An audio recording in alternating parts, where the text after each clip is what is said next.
የሆኑ ባልና ሚስቶች ሊፋቱ ፍርድ ቤት ቀረቡና ከዛ ባልየው በጣም በቃ ይከራከር ጀመር። በጣም ሲከራከር ሚስትየው ብትጥሩ ነው እንትን እንደምላስ ረጅም ቢሆን ኖሮ እዚህ ባልደረሰናል።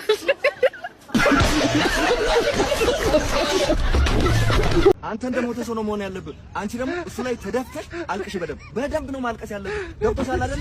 ድብና አርገሽ ነው ማልቀስ ያለብህ። አንተ ደግሞ ሙተኛ በቃ ነው ማለት ነው። ወይኔ አንተ እባክህ በዚህ ሰዓት ይነሳል እንዴ? ቆሞ ነው ታገባም እንዴ? ቃንተ ኧረ አላገባም። ለምን?